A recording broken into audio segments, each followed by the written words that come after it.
Hello guys, welcome to our channel. నేను మీ anchor Teja. ప్రస్తుతం మనతో పాటు సీరియల్ ఎంటర్ప్రెన్యూర్ సంతోష్ గారు ఉన్నారు. ఆయనతో మాట్లాడదాం. నమస్తే అన్న. నమస్తే.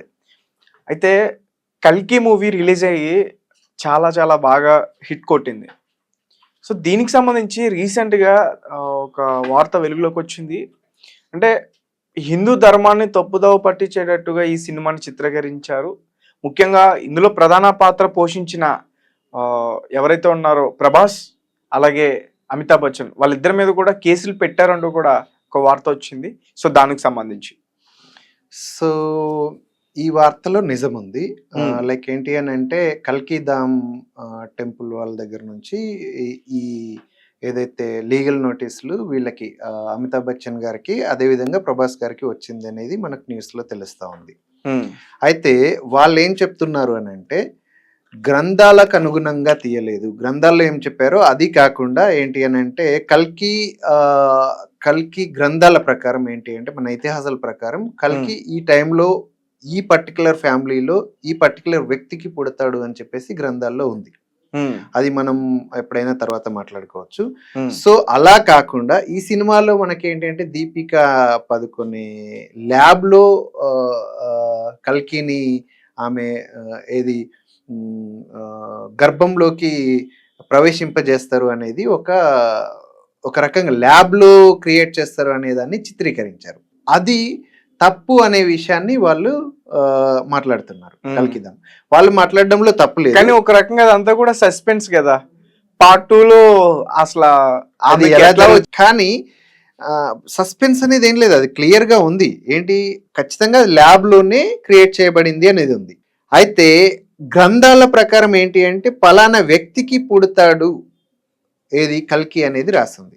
పలానా టైంకి అంటే ఏది కలికాలం ఎండింగ్ దశలో మళ్ళీ కల్కి సమాజాన్ని క్రియేట్ చేయడానికి కల్కి వస్తాడు అని చెప్పేసి ఒక గ్రంథాల్లో రాసి ఉంది.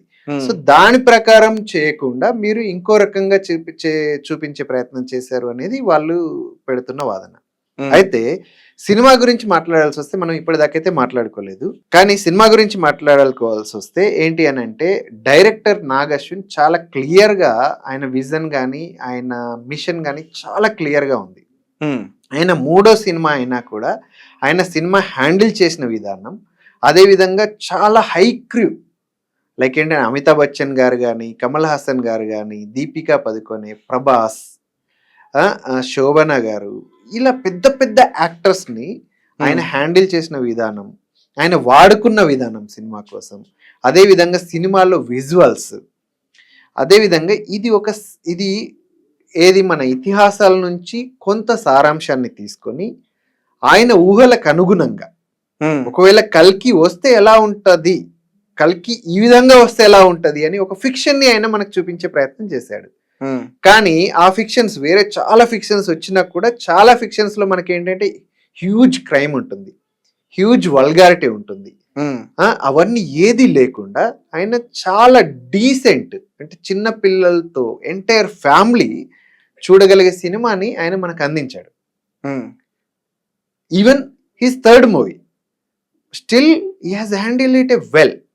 సో అక్కడ ఆయన ఇతిహాసాలని తప్పుదోవ పట్టించే ప్రయత్నం కానీ, ఇతిహాసాలని అంటే రాంగ్ డైరెక్షన్ లో చూపించే ప్రయత్నం కానీ, ఒక మతాన్ని డిఫరెంట్ గా చూపించే ప్రయత్నాన్ని కానీ, మతంలో తప్పుల్ని చూపించేది మతాన్ని తప్పుగా చూపించే ప్రయత్నం కానీ ఎక్కడ చూపించలే, ఎక్కడ చేయలే.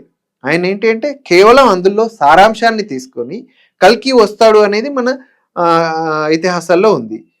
కల్కి వస్తాడు అని అంటే వేరే ఏదో వస్తుంది అని చూపించకండి, కల్కి వస్తాడని ఉంది కాబట్టి కల్కి వస్తాడు, వస్తే ఎలాంటి కండిషన్ లో వస్తాడు, ఎలా కండిషన్ కి రెస్పాండ్ అయ్యి వస్తాడు అనేది ఆయన ఊహల ప్రకారం ఒకటి చిత్రీకరించే ప్రయత్నం చేశాడు.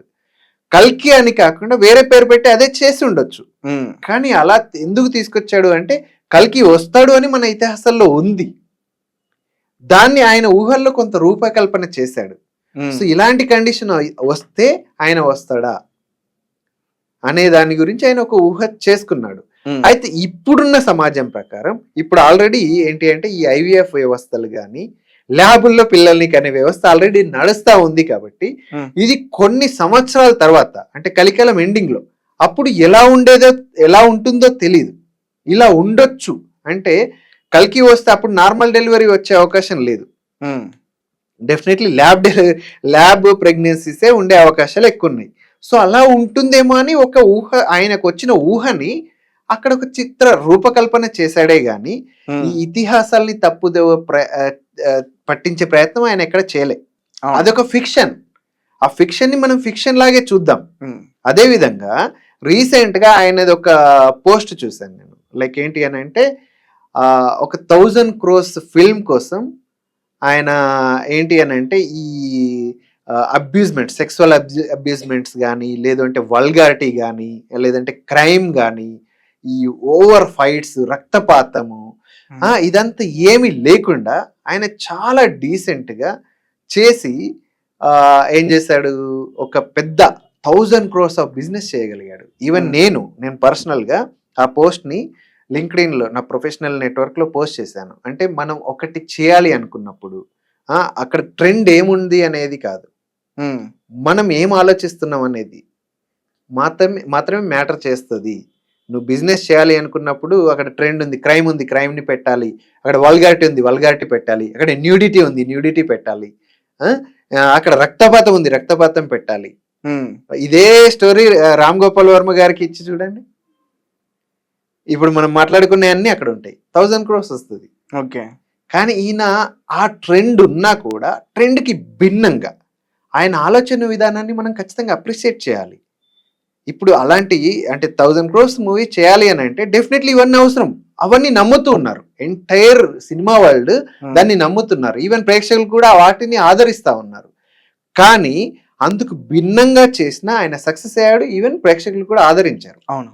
సో అండ్ అది హిందుత్వం నుంచి వచ్చిన ఒక అంటే ఏదైతే ఈ కల్కి స్టోరీని తీసుకొని అంటే దాన్ని అంటే బేస్ లైన్ గా తీసుకున్నా కూడా దాన్ని వక్రీకరించే ప్రయత్నం ఆయన ఎక్కడ చేయలే.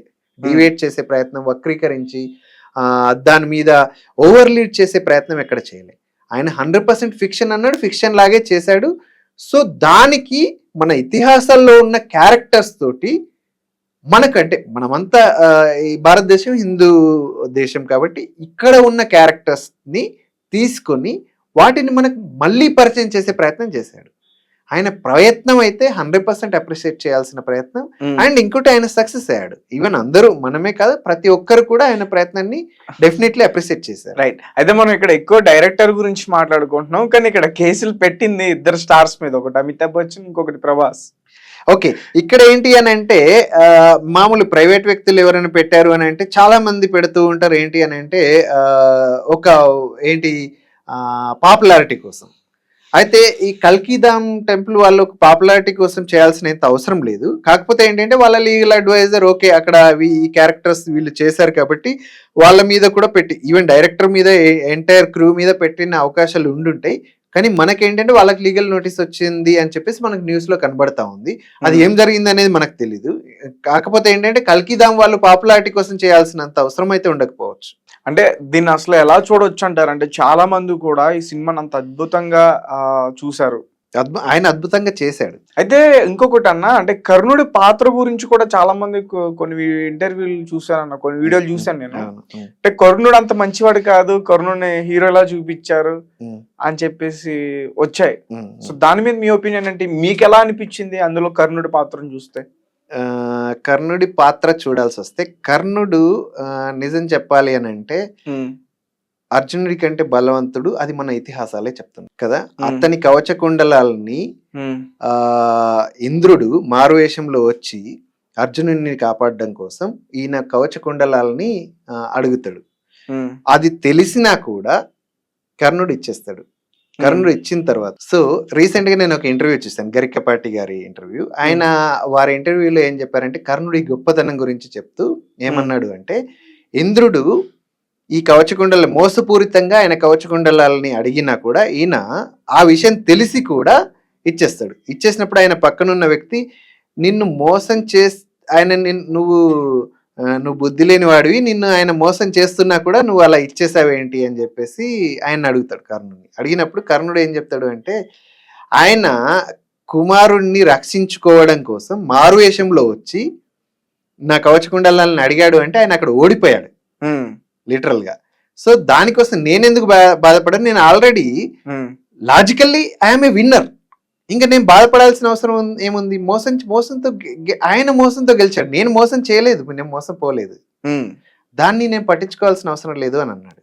సో కర్ణుడు బలవంతుడు అనే మాట వాస్తవం. ఇది ఎవరు మనం చెప్పడమో, ఇప్పుడు మనం మాట్లాడుకోవడమో, లేదు అని అంటే నాగశ్విన్ గారు చెప్పిందో కాదు, ఇది వాస్తవం. అదే విధంగా సినిమాలో చూస్తే ఒక సీన్ లో లైక్ ఏంటి అంటే గాంధీవదారి అర్జునుడు ఒక బాణం వేస్తే 20 అడుగులు వెనక్కి వెళ్ళిపోతాడు కర్ణుడు. అయితే ఆయన బాణం వేస్తే 2 అడుగులు వెనక్కి వెళ్తుంది రథం.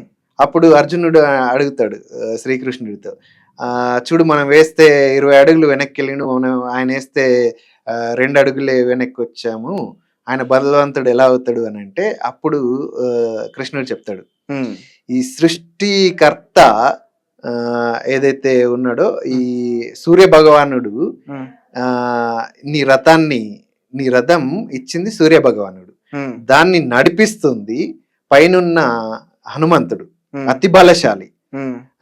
నీకు ఏది రథాన్ని నడిపిస్తుంది ముల్లోకాలన్నీ శాసించగలిగే విష్ణుమూర్తి నేను.